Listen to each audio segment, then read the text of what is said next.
Sampurasun, Sugeng Rawu, Guan Yan, Horror. Halo guys, selamat datang kembali. Bagaimana kabar kalian semua? Semoga dalam keadaan sehat selalu dan diberi kelancaran, rezeki yang berlimpah dan sehat selalu. Masih bersama kami di channel WSKT TV.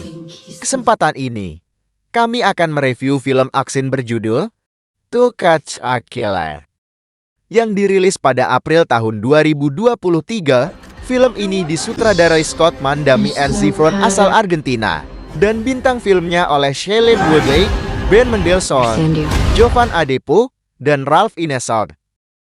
Mari kita simak alur ceritanya. Oke guys, let's check it out. Film ini dimulai dengan diperlihatkan meriahnya kembang apel di malam tahun baru di kota Baltimore, Amerika Serikat. Semua mayoritas masyarakat penuh sukacita untuk menantikan tahun yang baru berikutnya. Namun, seketika malam tahun baru yang seharusnya meriah itu berubah menjadi mencekam dikala beberapa orang ditembak oleh sniper misterius yang tidak diketahui dari mana asal-usulnya. Selanjutnya kita diperkenalkan kepada seorang anggota FBI bernama Eleanor, karena dia berada di dekat salah satu TKP penembakan. Dia pun langsung ke sebuah apartemen. Sesampainya di sana, dengan serdin, dia meminta mematikan lampu apartemen dan juga meminta orang agar menjauh dari kaca, agar sang sniper tidak bisa melihat dan menjadi target si penembak misterius tersebut. Tidak lama kemudian, para polisi yang datang ke TKP penembakan mulai melakukan analisis untuk mengetahui dari manakah arah peluru ditembakkan. Lalu mereka menemukan lokasi penembak yang berasal dari gedung apartemen di Jalan Ringwood di lantai 17. Di saat sedang memperhatikan lokasi tersebut, tiba-tiba pihak kepolisian pun langsung menuju ke apartemen Redwood di lantai 17. Sedangkan Eleanor kembali dengan cerdik meminta rekannya untuk merekam video orang-orang yang berhamburan keluar, dengan harapan bisa merekam pelaku yang mungkin menyelinap keluar dari gedung nantinya. Pasukan khusus SWAT, polisi, dan tim pemadam kebakaran diterjunkan agar bisa menangkap dan membantu para korban.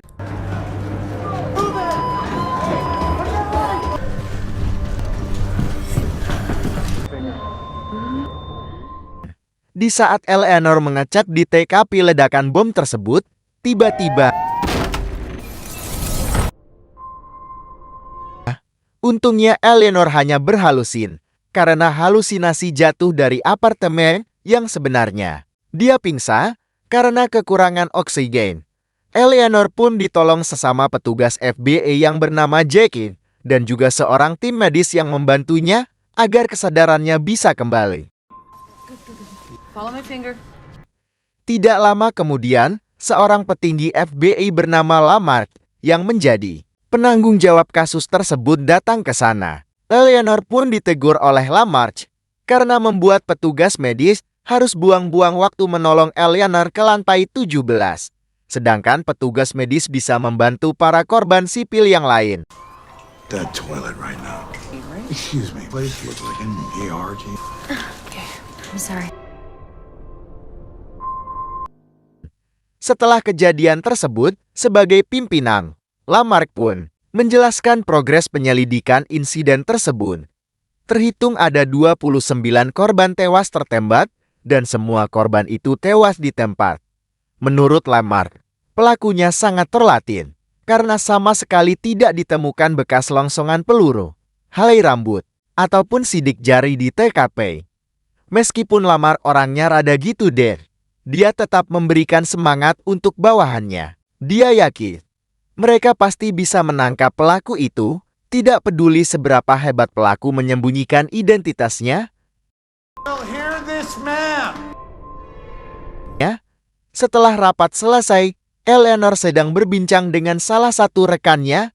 Tanpa sengaja Lamarck mendengar obrolan mereka, di mana Eleanor berasumsi jika si pelaku membunuh korbannya tanpa memikirkan si korban, dan tanpa rasa bersalah sedikit pun. Atau bisa dikatakan korbannya ini memiliki jiwa psikopat sejati. Tertarik dengan kemampuan analisis dari Eleanor, Lamarche pun lanjut ngobrol dengannya dan bertanya apa yang dipikirkan Eleanor tentang kasus ini. Eleanor pun menjelaskan kepada Lamarche, jika menurutnya si pelaku hanya ingin mencari kepuasan psikologi, Eleanor juga yakin cepat atau lambat si pelaku pasti akan melancarkan aksinya kembali. Karena pelaku ini sangat menikmati penembakan tersebut. You can forget about it, Jesse. Caesar's Palace, the show. An Olympic class mate. They're in the sequel. Singkat cerita, setelah mengenalkan kembali Eleanor dengan Jesse, pria yang menolong Eleanor sebelumnya, Lamarche mengajak Eleanor menjadi bagian dari timnya karena dia percaya Eleanor ini memiliki daya analisis yang sangat bagus. Eleanor kemudian dipindah tugaskan ke kepolisian Boston yang juga satu area dengan kantor FBI. Mereka pun menjalani rapat dengan dua anggota FBI lainnya, yaitu Krupp dan Marquand, untuk mencari penyelesaian tentang kasus ini. Krupp menjelaskan progres penyelidikan kasus tersebut. Di sini Krupp menawarkan agen dari divisi lain bernama Frano untuk membantu menyelesaikan kasus Baltimore. Namun Lamarche menolak, karena Lamarche yakin jika insiden tersebut tidak berkaitan dengan aksi terorisme. Dilanjutkan pendapat seorang polisi bernama Marquand menduga pelaku ini menggunakan senjata jadul dengan senjata jenis XM21. Dan senjata itu hanya dipakai saat masa perang pada tahun 1970-an. Lalu Jake menambahkan, biasanya Angkatan Darat akan memberikan senjata-senjata untuk membongkar senjata tersebut agar tidak disalahgunakan. Who dismantles them? Get the keeper records. Singkat cerita, Lamarche, Jake, dan Eleanor pun pergi ke ruang mayat untuk mencari petunjuk lain. Height, sniper rifle. It's different races. Quite young.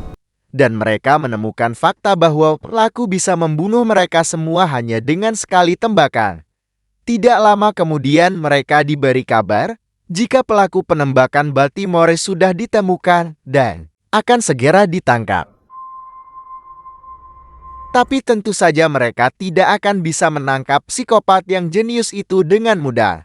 Franz, yang menjadi pemimpin operasi, sangat yakin jika pemuda yang akan mereka tangkap ini adalah si pelaku. Meski saat sampai di TKP, Lamarche berusaha meyakinkan bahwa dugaan Frank ini salah besar.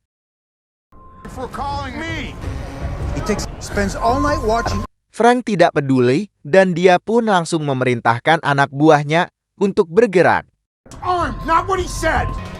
Dan benar saja, pemuda yang ketakutan karena dikepung satuan militer elit ini pun panik dan melompat keluar apartemennya. Saat kejadian, Eleanor pun tidak sempat membantu karena kejadian itu sangat cepat. Setelah itu dengan penuh emosi, Lamarche berkata, tidak mungkin seorang pemuda bisa jadi sniper sehebat itu. Apalagi tanpa pelatihan militer yang profesional. Jadi otomatis statement itu membungkam mereka berdua. Keesokan harinya, Lamarche, Jake, dan Eleanor menginterogasi 3 tukang sebagai saksi yang 2 tahun lalu pernah mengecat unit apartemen Redwood di lantai 17 atau TKP kasus dari penembakan Baltimore. Namun pria bernama Rodney yang datang sambil mengasuh anaknya, dia mengaku jika dialah yang mengecat kamar tidur dari apartemen tersebut dan juga dia bekerja di 2 perusahaan cat sekaligus. The people that want it, corporations, that seems to be the same. Starbucks. We send it back. Singkat cerita, setelah selesai makan malam bersama di apartemen Lamarche, Lamarche berkata ke Eleanor, kenapa dia berbohong kepadanya tentang dirinya dulu, di mana dia pernah tidak lolos tes pada divisi detektif, dan dari hasil tes, psikologinya menunjukkan bahwa Eleanor ini adalah sosok yang agresif, adiktif, dan antisosial. Ditambah lagi dia juga pernah menggunakan narkoba sebagai obat penenang. Menurut psikolog yang mengujinya dulu, Eleanor juga pernah mengalami kejadian traumatik pada usia 12 tahun. Setelah itu Lamarck bertanya kenapa Eleanor mengambil profesi sebagai kepolisian dengan kondisinya saat itu. Eleanor pun menjawab jika dia mencari perlindungan atas dirinya sendiri sembari menunjukkan bekas luka di tangannya. Dia juga menjelaskan di mana selama ini dia sering melukai dirinya sendiri saat merasa cemas dan depresi. Melihat itu, Lamarck pun berusaha menenangkannya, karena dia tidak ada maksud menyinggung kondisi mental dari Eleanor. Namun untuk mengingatkan, jika apapun yang Eleanor rasakan, bisa dia gunakan untuk mengenal sikap dan motif dari para penjahat, khususnya pelaku kasus dari penembakan Baltimore. Karena biasanya pelaku kriminal meluapkan amarahnya kepada orang lain. Sedangkan orang seperti Eleanor, meskipun dia memiliki mental yang kadang tidak stabil, dia malah meluapkan amarahnya dengan menyakiti diri sendiri. Ya, biarpun tindakan seperti itu tetaplah salah. Beberapa hari kemudian, seorang pria dilaporkan sakit jiwa karena terlihat membasuh badannya di Westfall Mall, Baltimore. Guy giving himself a full I'm guessing he's got issues, but seriously. We got someone down level 3. Tidak hanya itu, pria tersebut juga mengambil makanan sisa. Tapi anehnya dia hanya mengambil sayur-sayuran di depan banyak orang. Dengan gerak cepat, dua security pun mendatangi pria itu untuk menggeledah isi tasnya. Tapi tiba-tiba, sementara itu, ketika Eleanor sedang mencari tahu tentang senapan XM21, dia pun mendapat kabar tentang penembakan yang terjadi di Mall Baltimore. Tiba-tiba Eleanor pun bergegas ke TKP untuk menyelidiki kasus tersebut, dan dia langsung menuju ke ruang monitor CCTV yang ada di mall. Di sini Lamarck menduga jika pria misterius sebelumnya merupakan pelaku penembakan, di mana dirinya terlihat sedang membuang pakaian yang sebelumnya dia gunakan. Langsung Jack pun pergi ke kamar mandi untuk mengambil pakaian yang dibuang oleh pria misterius itu untuk diselidiki lebih lanjut. Namun berbeda dengan dugaan Eleanor, menurutnya pria tersebut hanyalah pengunjung biasa yang datang untuk makan dan membeli pakaian. Bahkan dia mandi di mall itu. Akan tetapi ketika Eleanor melihat pria itu mengambil sisa makanan dan aksi penembakannya, dugaan Eleanor malah salah. Before. Oh, like hair.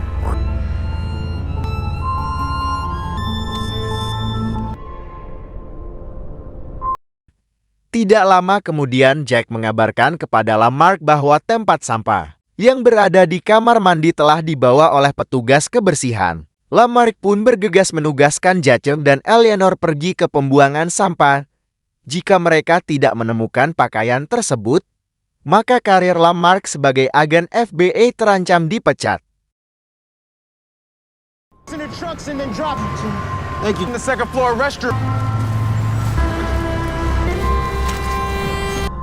Meskipun Eleanor, JC, dan para petugas kebersihan sempat kesulitan, namun pada akhirnya mereka pun berhasil menemukan pakaian tersebut. Mereka pun langsung memberikannya kepada Lamarck yang terus mendapat tekanan dari atasannya untuk segera menemukan si pelaku.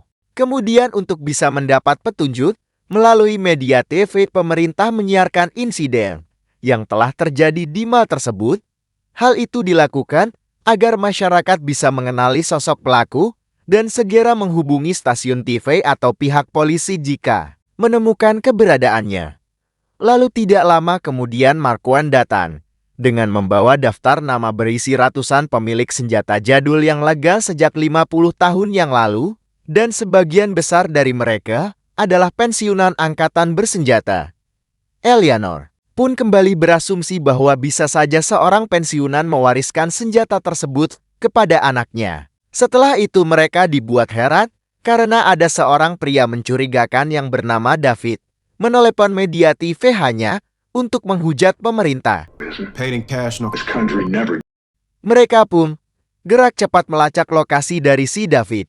Dan setelah mengetahui identitas dan lokasi David, Lamarck, Jack, Eleanor, serta timnya pun segera menuju ke lokasi tersebut. Namun selama di perjalanan, Eleanor mengatakan kepada Lamarck jika David bukanlah si pelaku, karena dia berasumsi jika si pelaku adalah orang yang introvert. Stay in the ring. You're following orders too. Dan benar saja. Guys, dead.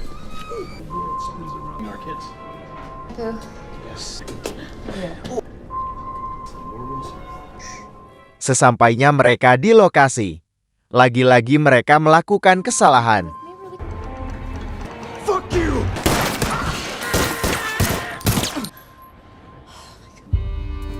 Karena David bukanlah pelaku yang sebenarnya.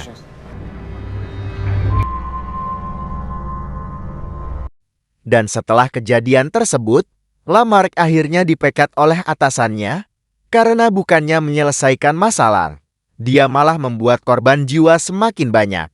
Tidak hanya itu, atasannya pun mengungkap data bahwa Lamarck telah merekrut Eleanor yang menurut data yang dia terima, Eleanor ini memiliki latar belakang yang tidak sesuai, tapi Lamarck memasukkannya ke dalam tim untuk mengungkap kasus besar seperti ini. Meski Lamarck berusaha membela diri dan membela Eleanor, namun seperti biasa atasan tidak pernah salah. Melihat seniornya dipecat karena dirinya, Eleanor pun merasa sangat depresi. What do you want? Namun ketika Eleanor sedang berendam di bathtub kamar mandi, tiba-tiba dia menyadari sesuatu tentang Ronnie. Karena bagaimana bisa dirinya bekerja di dua tempat secara bersamaan, dia pun langsung mendatangi rumah Ronnie dan tanpa basa-basi langsung mengutarakan rasa curiganya. Someone else to finish the bedrooms. Is who the fuck?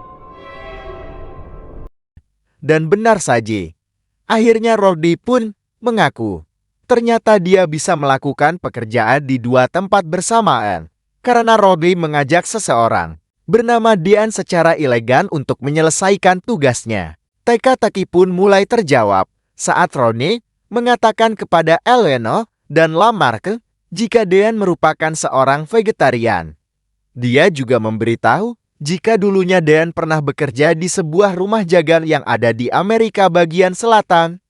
Mereka pun langsung gerak cepat meminta ahli sketsa untuk menggambarkan sosok Dean yang dimaksud oleh Ronnie.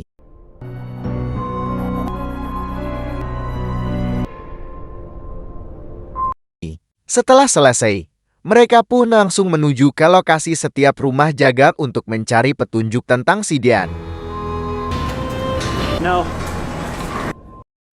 Hingga akhirnya ada seorang wanita yang merupakan pengawas di rumah jagal mengenal si Dean. Didn't like to socialize, but Alonzo, teasing Dean. Menurut informasi yang mereka dapatkan, dari data dan penjelasan dari pengawas rumah jagal, si Dean ini pernah dipenjara. Namun kurang dari 2 tahun di dalam sel tahanan. Ayahnya Dean, yang merupakan tentara angkatan darat, meminta bantuan dari rekannya agar si Dean ini bisa dibebaskan.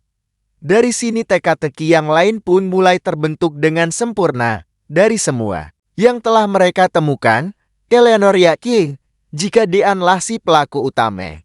Karena semua senjata yang dia gunakan adalah senjata jadul yang kemungkinan dia dapatkan dari sang ayah, yang merupakan seorang anggota, dan penjelasan dari pengawas rumah jagal juga sama seperti yang dilakukan oleh si pelaku saat di Mang, di mana dia ini merupakan seorang vegetarian. Setelah selesai menyatukan semua informasi dan menyimpulkan, Eleanor dan Lamarck pun bergegas pergi ke rumah Dean.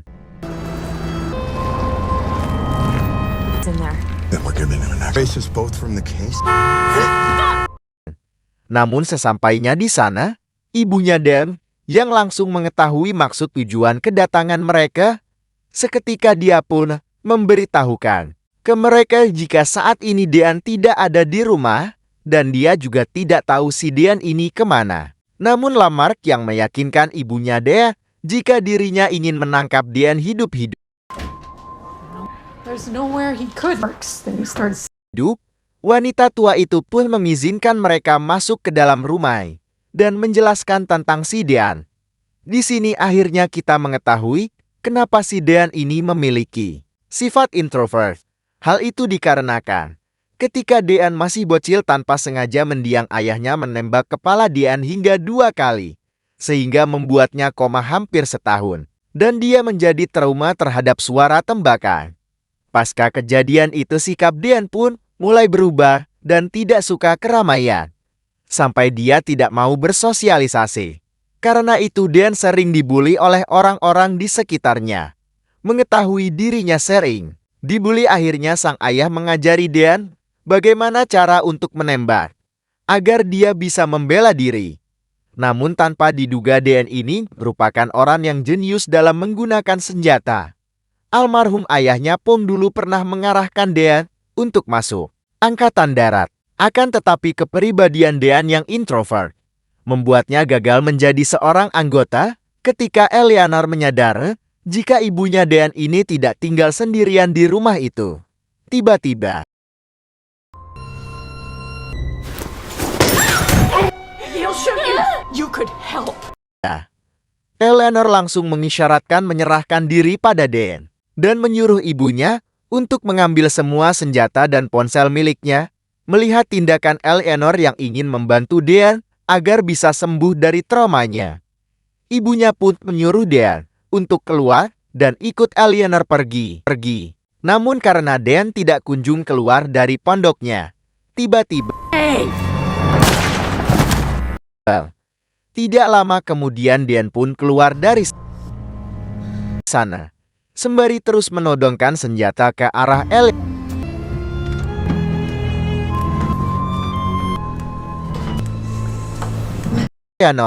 Di sini Eleanor menjelaskan jika hanya dia dan Lamarck datang ke sana karena pihak FBI yakin bahwa kondisi psikologis Eleanor akan membantunya untuk memahami sikap dari Dean.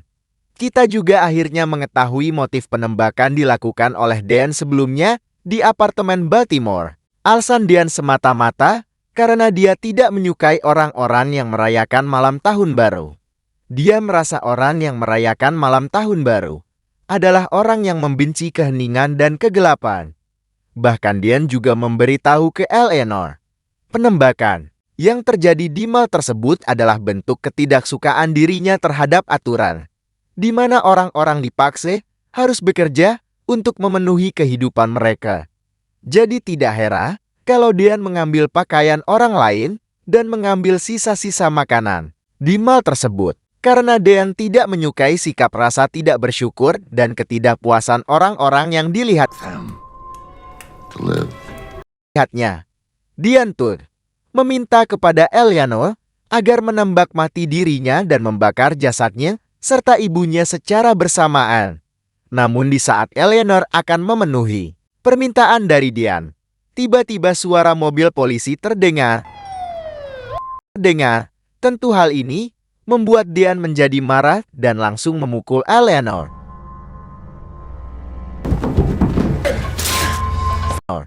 Meskipun Eleanor menjelaskan jika bukan dirinya yang memanggil polisi ke sana. Tapi karena Dean sudah terlanjur kesal, akhirnya Dean pun menembak kedua polisi tersebut. Hal ini membuat Eleanor menjadi marah dan berusaha menyuruh Dean untuk menghentikan aksinya. Di sini Eleanor terus mendesak Dean agar dirinya saja yang dia bunuh. Karena Eleanor ingin Dean keluar dari rasa traumanya. Lalu ketika Eleanor membujuk Dean untuk tetap bersamanya atau bunuh diri bersamanya,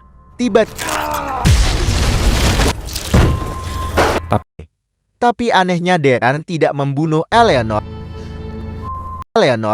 Dia malah memutuskan meninggalkan Eleanor begitu saja di sana.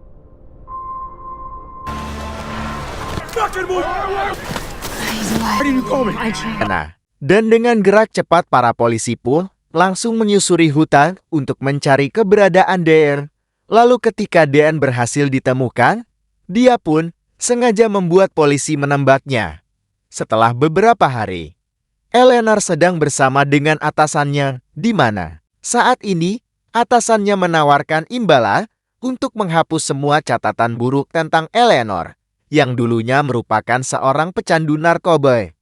Tapi sebagai gantinya semua kredit atau pencapaian dari kasus tersebut akan diambil alih oleh atasannya. Tentu saja Eleanor pun langsung menolak.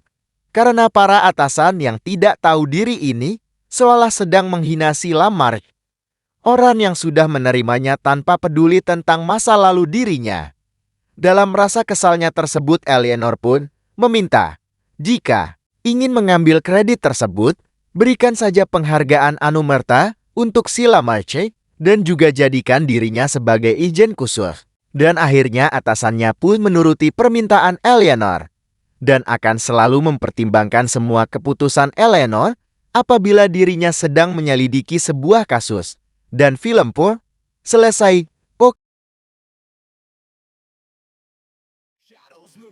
Silence breaks, footsteps echo like a ghost that waits. Every clue is a thread to pull in a twisted game, no rules at all.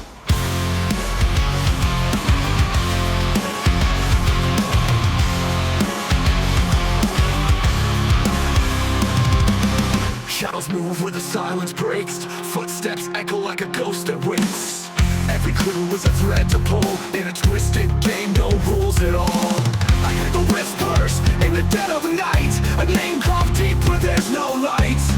To catch a killer, I run through the flame, chased in the dark, uncover the name. Through blood and thunder, I'll never fall. To catch a killer, I'll risk it all. Eyes of fear in the city's face, truth is hiding in a broken place. Every lie leaves a mark behind, every shadow hides a crime. The clock is burning, the hunt begins, I won't stop till the silence ends. To catch a killer, I run through the flame, chase in the dark, uncover the name. Through blood and thunder, I'll never fall. To catch a killer, I'll risk it all. The clock is burning, the hunt begins, I won't stop till the silence ends. To catch a killer, I run through the flame, chase in the dark, I cover the name. Through blood and thunder, I'll never fall. To catch a killer, I'll risk it all. There's no escape, no turning back. I feel the devil breathing down the track, but in the chaos I stand tall. Justice will rise, I'll give my all. To catch a killer, I'm resting on the night. Follow the sounds into the fight. Through fire and fury, I hear the call. To catch a killer, I'll risk it all. I'll risk it all. Whispers fade as the truth draws near. No more